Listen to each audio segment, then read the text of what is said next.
Muchos de nosotros hemos pensado que al momento de recibir la ganancia de una apuesta, ya como la Tinka o de estas empresas de apuestas deportivas, tenemos que pagar el impuesto a la SUNAT, y no es así.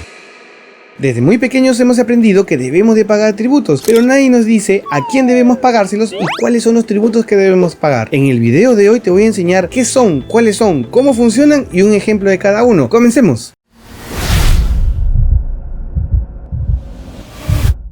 El sistema tributario peruano se puede clasificar de dos maneras. En esta primera parte vamos a trabajar en cómo se clasifican de acuerdo a su funcionamiento. Bajo esa premisa podemos decir que son dos. El sistema tributario peruano se divide en el Código Tributario, que son las leyes tributarias que rigen no solamente a nosotros como administrados y contribuyentes, sino también regulan el alcance del manejo de la SUNAT para cobrar los tributos. Y por otra parte, tenemos ya en sí lo que significan los tributos. En el caso del Código Tributario no tenemos mayor clasificación más que la ley. En el caso de los tributos sí tenemos tres clasificaciones importantes: los impuestos, las contribuciones y las tasas. Y esta clasificación básicamente es para determinar cuál es el fin de cada uno de ellos o para qué se usa determinado tributo. Vamos a comenzar diciendo que los impuestos son un porcentaje de las compras que nosotros realizamos que no tienen retribución, como por ejemplo el IGB. Cuando uno compra una galleta, un vehículo, una moto, algún bien, un escritorio, una silla, una computadora, pagas el impuesto sin saber que lo estás pagando. O si eres empresa, aparece en tu factura, pero no recibes una contribución inmediata de él. Esa es la principal característica de los impuestos. Luego tenemos a las contribuciones. Las contribuciones son tributos que pagamos, pero recibimos una contraprestación a cambio, como por ejemplo el SENATI y el CENCICO. Estas dos contribuciones lo aporta el empleador dependiendo de la actividad que realizas. Si realizas actividades industriales que están clasificadas por la SUNAT, el empleador va a aportar lo que es SENATI. Y si te dedicas a la actividad de la construcción, el empleador va a aportar lo que es CENCICO. El porcentaje que aporta el empleador si es SENATI porque desarrollas actividades industriales es el 0,72% de la remuneración, mientras que en el CENCICO el aporte es 0,2%. Luego, como tercera clasificación del tributo, tenemos a las tasas, de las cuales sí recibimos una contraprestación a cambio, porque las tasas significa que son pagos que realizamos para recibir algún documento de alguna empresa del sector público, como por ejemplo, al momento de tramitar la licencia de funcionamiento de cualquier negocio, debemos de realizar un pago que es una tasa, y la contribución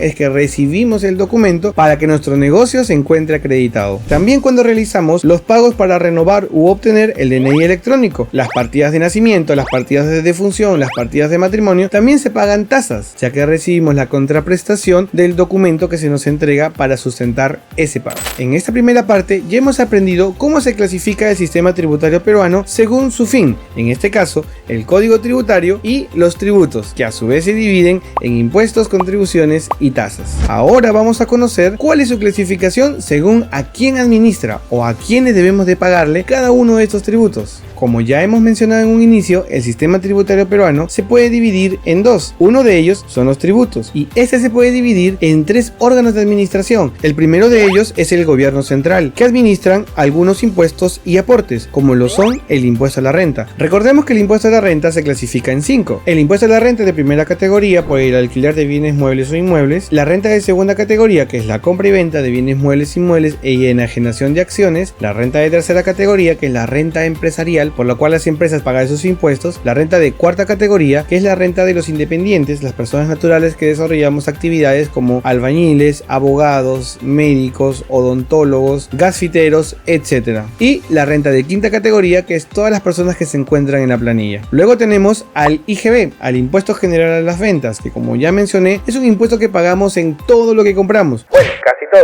excepto los exonerados. Y corresponde al 18% del valor de la venta. Luego tenemos al impuesto selectivo del consumo, que básicamente va a hacer que nosotros seleccionemos algunos productos por su costo. Es decir, el gobierno central sube el impuesto al tabaco, que son los cigarrillos, a las bebidas alcohólicas, por ejemplo las cervezas. ¿Para qué? Para que su valor se incremente y desincentive que nosotros consumamos ese tipo de productos. Esa es la función del impuesto selectivo al consumo. Y así otros productos más. El gobierno central también administra el régimen único simplificado, por el cual todas las personas que desarrollan actividad empresarial pagan 20 o 50 soles dependiendo de cuánto es lo que venden y no deben exceder un ingreso mensual de 8.000 soles. También administra los aportes al seguro de salud. Eso quiere decir que el gobierno central tiene la potestad de administrar y cobrar este aporte y corresponde al 9% del sueldo de cada uno de los trabajadores, excepto con algunas exclusiones. También se encarga de administrar los fondos de la ONP, que es el descuento del 13% de la remuneración de cada uno de los trabajadores que la empresa retiene y lo envía directamente a la SUNAT a través de las declaraciones mensuales de impuestos, dependiendo del último dígito de cada RUC. Todos los impuestos y aportaciones que seleccionamos en esta parte los administra exclusivamente la SUNAT. El gobierno central también administra todo lo que corresponde a pagos de aranceles por nacionalización de mercaderías en proceso de importación. Ahora vamos a pasar a los tributos que son administrados por los gobiernos locales, y en el primer lugar tenemos a los impuestos prediales, que son un impuesto que se pagan a las municipalidades por tener una propiedad dentro de su jurisdicción y está establecida por un porcentaje determinado y se paga cada año. Luego tenemos al impuesto a la alcabala, que básicamente lo que grava es la compra o venta de un bien inmueble, es decir, este es un impuesto que se paga a la municipalidad cuando tú transfieres por venta tu inmueble a otra persona. Luego tenemos el impuesto a los juegos, que es un impuesto que pagan todas las casinos o tragamonedas que realizan sus actividades a las municipalidades, y como vuelvo a repetir, es un porcentaje. Luego tenemos el impuesto a las apuestas. Muchos de nosotros hemos pensado que al momento de recibir la ganancia de una apuesta, ya como la Tinca o de estas empresas de apuestas deportivas, tenemos que pagar el impuesto a la SUNAT, y no es así. Tenemos que pagarlo a la municipalidad a la que corresponde esta empresa, y corresponde al 10% de la apuesta obtenida. Es decir, si tú ganas 1 millón de soles en la Tinca, tienes que pagarle 100.000 soles de impuesto a la municipalidad.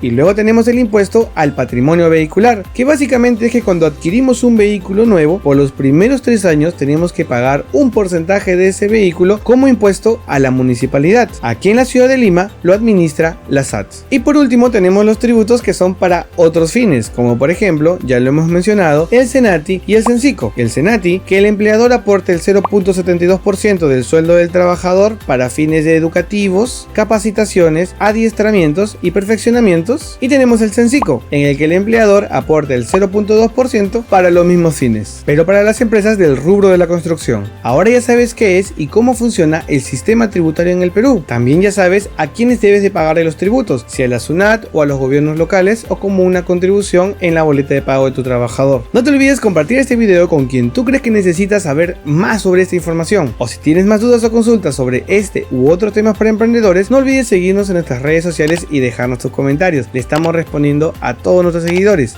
¡Nos vemos!